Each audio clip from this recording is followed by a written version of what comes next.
نحمدہ ونصلی ونسلم علی رسولہ الکریم اما بعد فاعوذ باللہ من الشیطان الرجیم بسم اللہ الرحمن الرحیم لقد من اللہ علی المؤمنین اذ بعث فیہم رسولا صدق اللہ العظیم وصدق رسولہ النبی الکریم الامین المکین الرؤوف الرحیم قال اللہ تبارک و تعالی فی شان حبیبہ مخبرا و حاکما ان اللہ و ملائکتہ یصلون علی النبی یا ایہا الذین آمنوا صلوا علیہ وسلموا تسلیما اللہم صلی علی سیدنا و مولانا محمد وعلی آل سیدنا و مولانا محمد وبارک وسلم وصلی علیہ الصلاۃ والسلام علیک یا رسول اللہ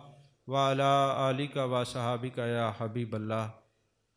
تمام تعریفیں اللہ تبارک و تعالیٰ کے لیے ہیں جو خالق کائنات بھی ہے، مالک ششجہات بھی، جو احد بھی ہے، صمد بھی ہے، جس کی شان لم یلد بھی ہے ولم یولد بھی۔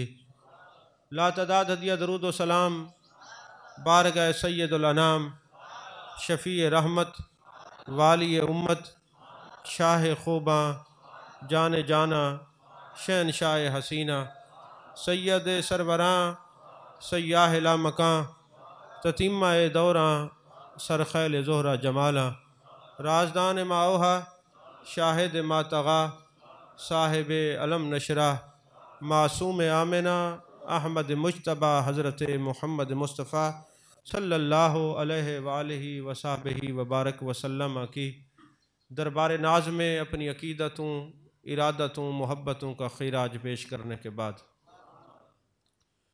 آپ حضرات جانتے ہیں چونکہ محفل سماع کا پروگرام تھا، ہمارے یہ قوال حضرات لیٹ ہو گئے، 2:30 بجے تک قوالی کا ٹائم تھا، یہ لیٹ ہو گئے۔ اب سعیدی صاحب آئیں گے، کچھ دیر وہ گفتگو کریں گے، پھر دعا مانگتے ہیں، کیونکہ کل ہماری روانگی ہے، اتنا وقت نہیں ہے کہ میں سارا دن یہیں بیٹھا رہوں، اور بھی بہت کام ہے، ابھی جو میڈیسن ہے وہ بھی پیک کرانی ہے، حاجی کیمپ جانے کافی مسائل ہے۔ ایک بات میں نے عرض کرنی ہے، امید ہے اتنے تک سعیدی صاحب تشریف لے آئیں گے۔ اللہ تبارک و تعالیٰ نے قرآن پاک میں ارشاد فرمایا لقد من اللہ علی المؤمنین اذ بعث فیہم رسولا۔ اگر آپ گیٹ کی طرف بار بار نہیں دیکھیں گے، میری طرف دیکھیں گے تو پھر آپ کو بات سمجھ آئے گی۔ اللہ نے قرآن مجید میں فرمایا تحقیق البتہ پکی بات ہے اللہ نے مومنوں پر احسان کیا کہ اپنا رسول بھیجا۔ کس پر احسان کیا؟ مومنوں پر۔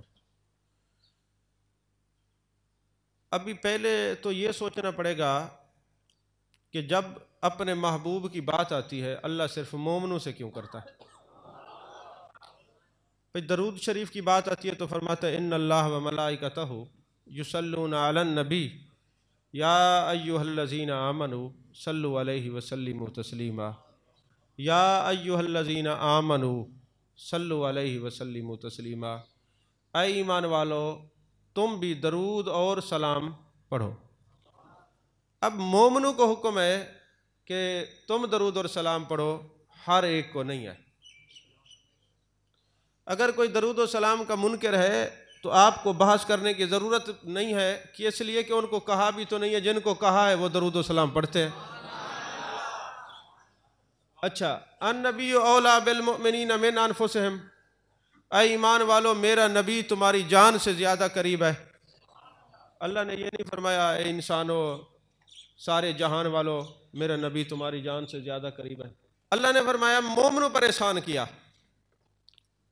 حضرت خواجہ حسن بصری رحمۃ اللہ علیہ نے اپنی تفسیر کے اندر ایک نکتہ اٹھایا ہے، بس میں نے وہ عرض کر کے گفتگو ختم۔ اللہ نے فرمایا وما ارسلناک الا رحمۃ للعالمین، محبوب ہم نے سارے جہانوں کے لیے رحمت بنا کے بھیجا۔ میں ایک عام معنی بیان کر رہا ہوں، رحمت بھی آپ سارے جہانوں کے لیے ہیں۔ قل یا ایھا الناس انی رسول اللہ الیکم جمیعا، رسول بھی آپ سب کے ہیں، اور مسلم شریف کے اندر ہے ارسلت الی الخلق کافہ، جتنی چیزیں اللہ نے تخلیق کی ہیں سب کے رسول ہیں۔ رحمت بھی آپ سارے جہانوں کے لیے ہیں۔ توجہ ادھر میری طرف دیکھیں، رحمت بھی آپ سارے جہانوں کے لیے ہیں، رسول بھی سب کے لیے ہیں، جتنی چیزیں اللہ نے تخلیق کی ہیں سب کے رسول ہیں، مگر جب احسان جتلایا صرف مومنوں سے بات کی، سب سے نہیں کی۔ وجہ کیا ہے؟ آپ مسلم شریف اٹھائیں، نسائی شریف اٹھائیں، ترمذی شریف اٹھائیں، مسند احمد اٹھائیں، سب کے اندر یہ حدیث پاک ہے۔ وہی من کا معنی احسان۔ محبوب علیہ السلام کے صحابہ تشریف فرما ہے، میرے آقا علیہ السلام تشریف لائے، فرمایا ما اجلسکم، کس لیے بیٹھے ہوئے ہو؟ کس لیے بیٹھے ہوئے ہو؟ سنی مزاج میں کہہ دیں کہ محبوب نے پوچھا یہ جلسہ کیوں کر رہے ہو؟ ما اجلسکم قالوا جلسنا نذکر اللہ ونحمد علی ما ہدانا للاسلام ومن علینا بکا۔ محبوب جلسہ صرف اس لیے کر رہے ہیں فضل رب العلا، اور کیا چاہیے؟ مل گئے مصطفیٰ، اور کیا چاہیے؟ یا رسول اللہ صلی اللہ علیہ وسلم یہ اظہار تشکر کی یہ محفل اس لیے سجا کے بیٹھے ہیں، محبوب آپ کی وجہ سے ہمیں دین ملا ہے، اسلام ملا ہے، خود رحمان ملا ہے۔ میرے آقا علیہ السلام نے فرمایا قسم اٹھاؤ، اس لیے بیٹھے ہو؟ قسم اٹھاؤ۔ سب نے کہا اللہ کی قسم اس لیے بیٹھے ہوئے۔ میرے محبوب نے فرمایا یہ قسم اٹھانا کسی تہمت کے سبب سے نہیں۔ ابھی جبریل امی آئے میرے پاس، تو جبریل امی نے کہا کہ ان اللہ یباہی بکم الملائکہ، محبوب یہ زمین پر آپ کے غلام آپ کی آمد کا جلسہ کر رہے ہیں، اللہ عرش پر ان پر فخر فرما رہا ہے۔ اب محبوب کا ذکر کرنا، جو احسان اللہ نے محبوب کی صورت میں ہم پر کیا ہے، اس کے اظہار تشکر کی یہ محفل سجانا یہ صحابہ کی سنت ہے، اور محفل جو سجا کے بیٹھا ہو وہ تو زمین پر ہے اور اس پر فخر عرش بری پہ کیا جا رہا ہے۔ خواجہ حسن بصری رحمۃ اللہ علیہ نے جو بات کی ہے وہ اگلی ہے۔ انہوں نے فرمایا بات دراصل یہ ہے، محبوب نے فرمایا انا حظکم وانتم حظی، میں تمہارے حصے میں آیا ہوں، تم میرے حصے میں آئے ہو۔ اب یہ بات بڑی قابل توجہ ہے، انا حظکم من الانبیاء وانتم حظی من الامم۔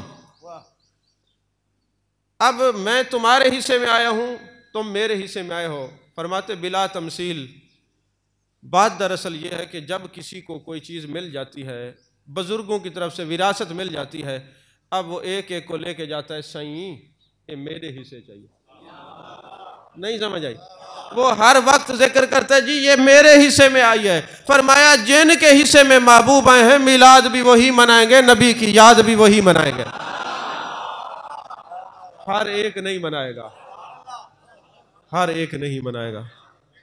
تو جن کے حصے میں آئے ہیں اور جن کی زبان پہ ہر وقت کبھی ودھا کے چہرے کا ذکر ہو، کبھی واللیل کی زلفوں کا ذکر ہو، کبھی ما زاغ البصر وما طغیٰ کی کاجل والے آنکھوں والے محبوب کا ذکر ہو، کبھی ید اللہ والے ہاتھوں کا ذکر ہو، کبھی علم نشرہ کے سینے والے نبی کا ذکر ہو، سمجھ جائے محبوب ان کے حصے میں ہیں، اب انہوں نے ذکر کرنا ہی کرنا ہے۔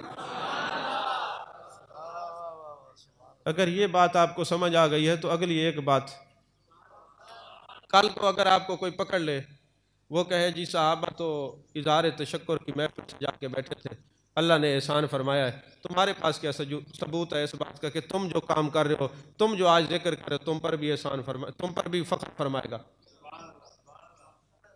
مسلم شریف کی حدیث پاک ہے، کتاب الحج اٹھائیں، کیونکہ حج کے مسائل ابھی تازے یاد کیے ہوئے نا تو حدیث نظر میں ہے۔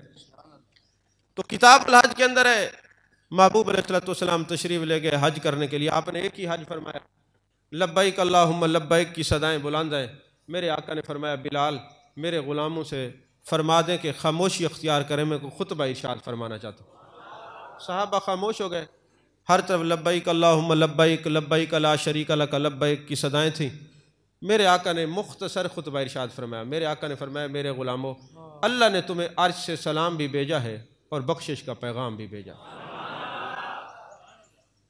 جب محبوب علیہ السلام نے یہ فرمایا اللہ نے عرش سے سلام بھی بھیجا ہے، بخشش کا پیغام بھی بھیجا ہے، اللہ کروڑہا رحمت نصیب فرمائے حضرت فاروق اعظم رضی اللہ تعالیٰ عنہ کی مزار پر انوار پر آپ کھڑے ہوتے ہیں، عرض کرتے ہیں آقا ھذا خاصۃ لنا، یہ ہمارے لیے خاص ہے یا بعد والوں کے لیے ہے؟ میرے آقا کریم صلی اللہ علیہ وسلم نے شریعت کا مزاج سمجھایا، فرمایا فاروق اعظم رضی اللہ تعالیٰ عنہ جو کام آپ کریں گے تو جو انعام اللہ آپ کو عطا فرمائے گا، قیامت تک جو میرا امتی وہ کام کرے گا وہی انعام اللہ اس کو بھی عطا فرمائے گا۔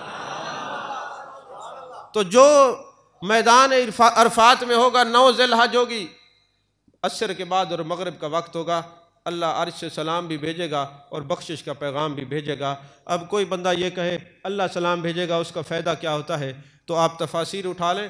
تبیان القرآن کے اندر مولانا غلام رسول سعیدی صاحب رحمۃ اللہ علیہ نے مختلف کتابوں کے حوالے سے لکھا ہے، فرماتے ہیں 6 فرشتوں نے کہا تھا سلام علی ابراہیم، تو نار نمرود ٹھنڈی ہو گئی تھی۔ فرشتے جس کو سلام کریں اس پر نار ٹھنڈی ہو جاتی ہے، جس کو رب العالمین سلام بھیجے اس کا عالم کیا ہوگا؟